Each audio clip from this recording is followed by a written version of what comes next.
Hello, everyone. I'm April Rain, and this is Sinvergüenza.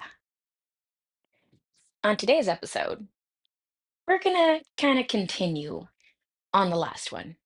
Don't worry, it's not all gonna be about my mom.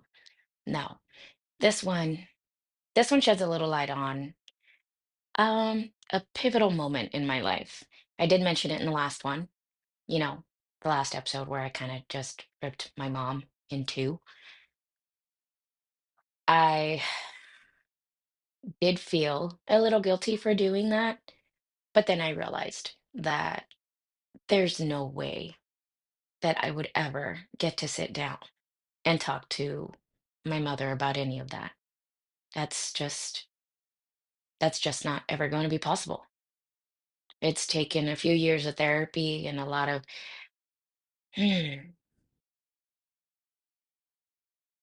a lot of come to Jesus moments for myself to realize that the relationship between my mother and it's probably not salvageable, especially not after this. So, Mom, if you're listening, I'm sorry, but he didn't deserve that. None of us did. So, as much as you're gonna hate to hear this, I'm gonna have to continue telling people my story. So we're jumping into one of the moments that I mentioned in the last podcast. I'm gonna let you guys know how exactly I ended up married at 15 and why.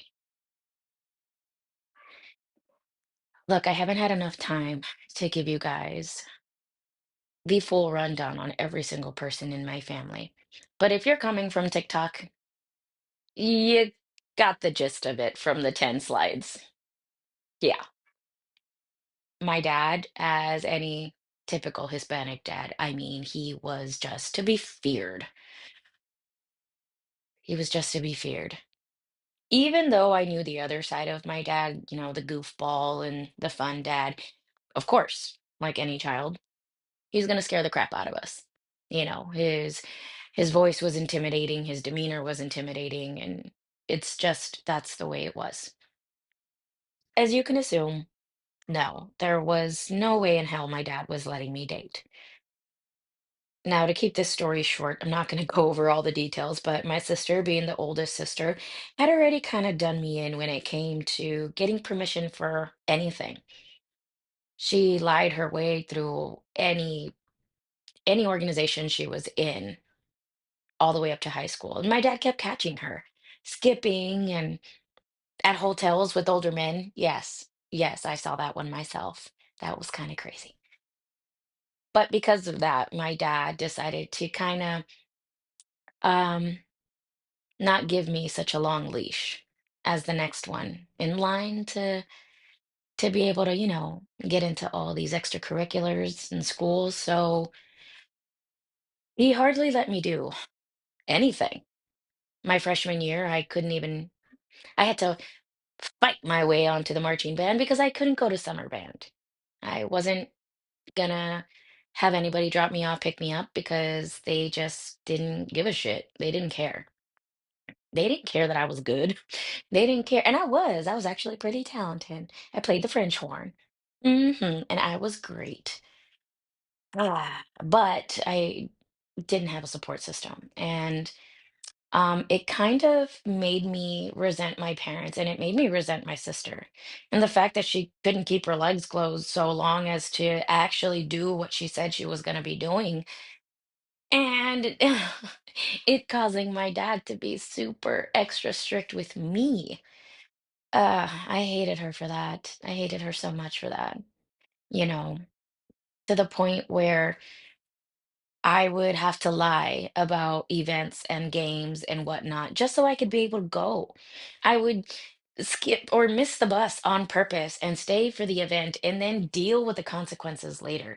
And the event was never anything bad. It was like a band event. It wasn't a dance or it wasn't a get together. I wouldn't go out with friends. I was literally defying my parents to do the things that kids that kids were allowed to do my age, that parents would take their children to and from willingly, happily, joyfully. I had to lie to my parents to be able to do these things, and I don't really think any of my friends kind of knew that. I know the people that were closer to me did, but I don't I don't think anybody that knew me in high school understood that I was battling these types of things at home, except for my band director. Mr. H, I still think you're the most amazing person on the face of this planet. Yes. Anyway, I was 15.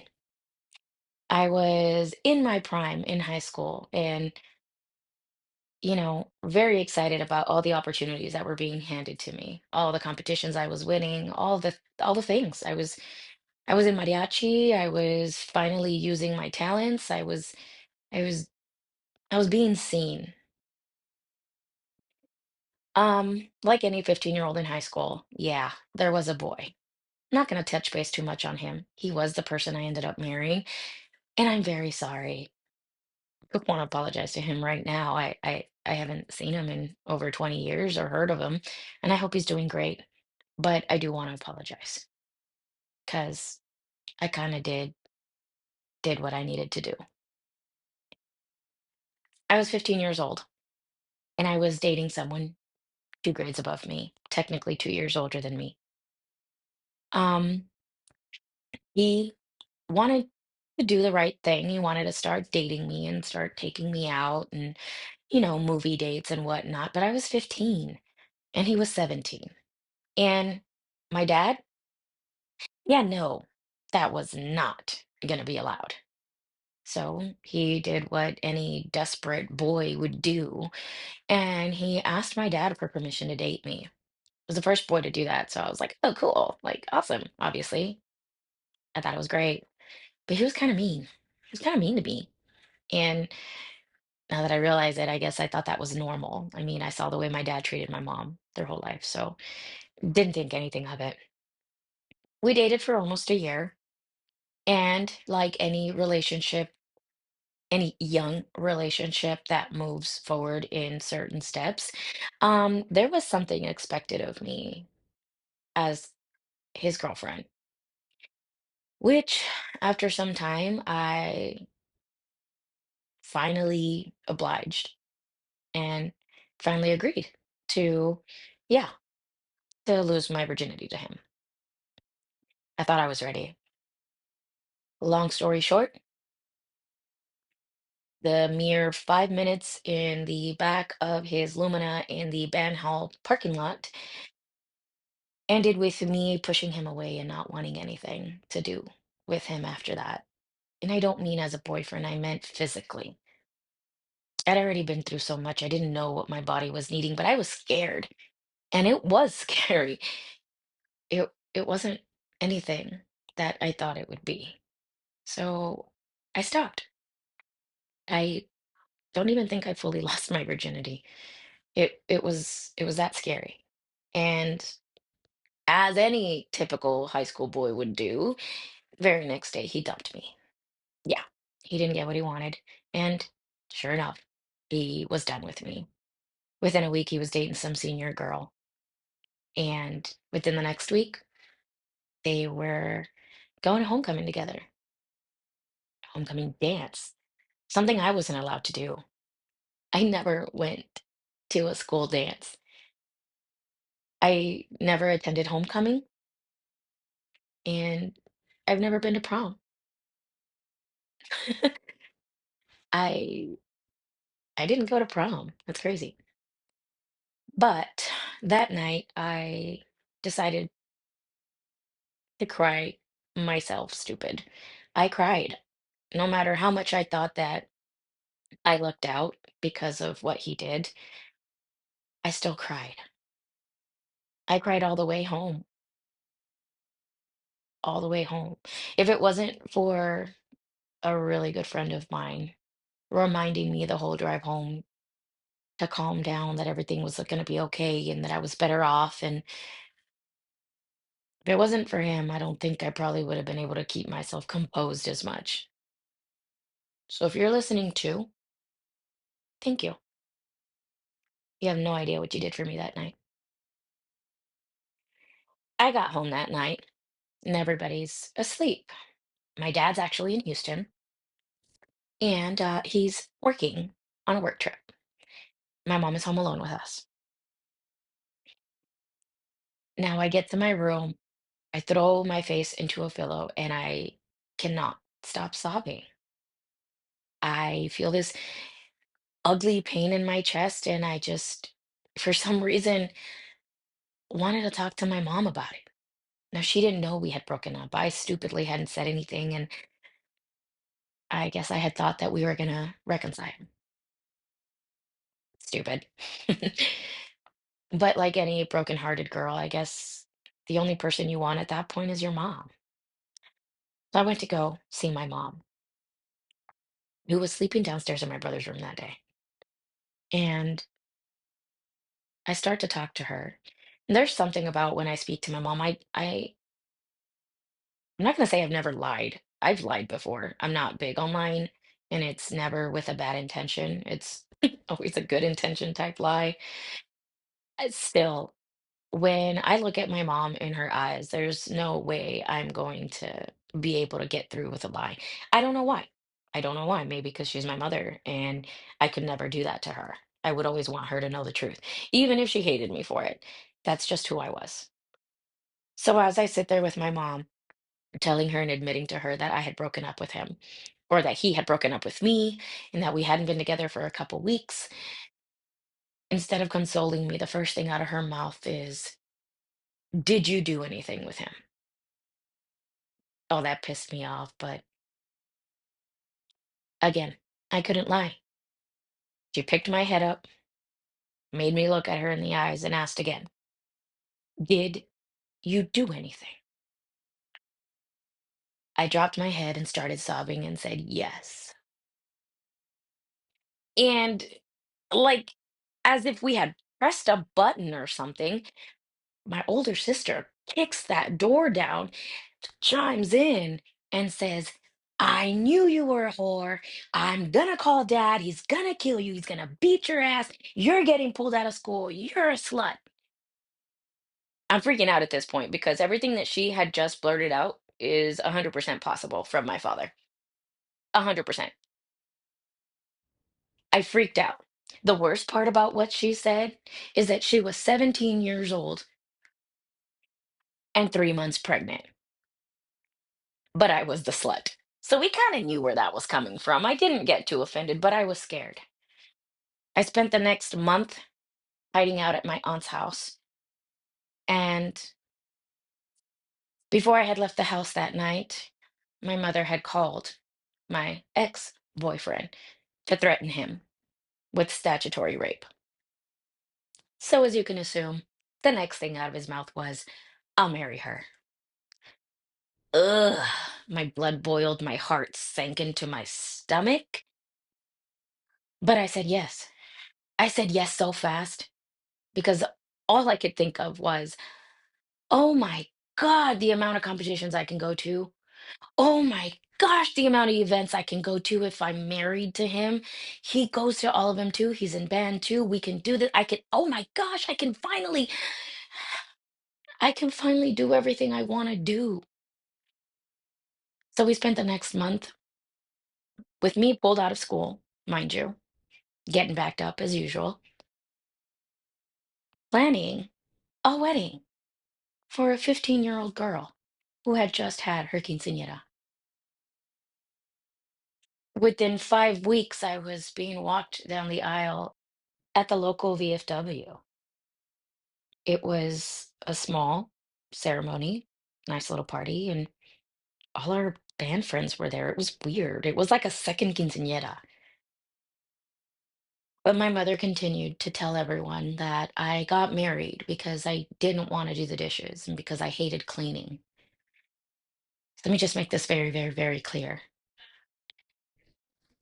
I got married because I had abusive, unsupportive parents who utilized pulling me out of school as punishment.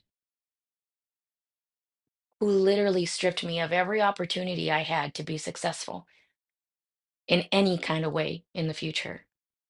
That's why I got married. I lasted a year. He smacked me around and I came back home. Now, this is a story that I've held with a lot of shame my entire life. It's actually been hung over me by my mom and my siblings. I didn't even tell a couple of my husbands. Yeah, yeah, two of my husbands. And that does mean multiple marriages, yes. But unfortunately, that's kind of expected when you've lived a life like mine.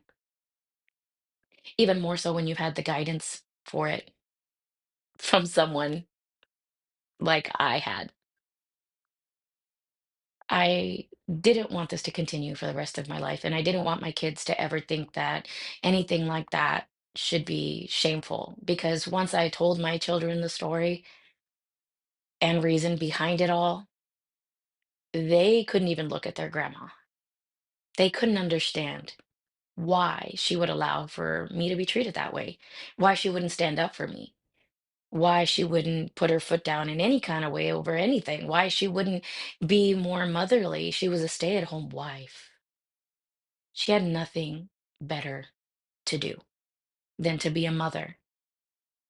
The job that I wish that I've dreamed my entire life to be able to do, my entire life, is to stay at home with my kids.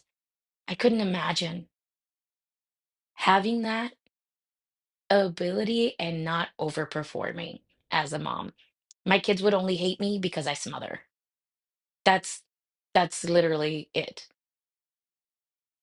I used every single ounce of that shame that she tried to put on me and put it back where it belonged, on her, on her, on my father, on my sister, even on my first husband. The shame is y'all's. I was failed. And through therapy and years of attempting to deflect what all this was, has really made me realize that this entire time, I'm trying to put the blame on myself. And that's not where it belonged. This entire time, I was trying to say, oh my God, I was just some kid that wanted to get married at 15. No, no, no, no. I was a 15-year-old trying to survive and trying to have a future that was nothing like the life that I was living there. So the shame that I initially started this episode with is dissolved. It is dissolved because I have fully explained my story. And to me, that's all that matters now. I have been kept from saying my side of the story my entire life in order to not allow for my mother and father and my family to look like the evil people that they were. Not anymore. We come here to heal, and this is a safe space. I will say it every time, guys. It's it's like I'm reminding myself that it's okay. It's okay to speak up, and it's okay to do so and tell them yourself that they wronged you. This podcast is for a sense of community, a sense of getting rid of the shame. Not a sense of, but for actually getting rid of the shame. And that's what we're doing here. And I'm going to continue doing it. Look, you don't have to follow along just for the gossip, but if you're interested in the type of life that I've lived and I've managed to not become like, feel free to keep listening. I've got so many more things to share. We haven't even dug into my sister. Y'all are going to have fun with that one. I know I am. Because my entire life, all I've ever wanted was a big sister. And instead, I got someone who hated me so much that I had to sleep with one eye open my entire life in that home. I'd like to thank every single one of you yet again for joining me on this podcast, for joining me on these episodes of what my life was like. It's my turn to tell my story. Until next time, this is April Rain, signing out.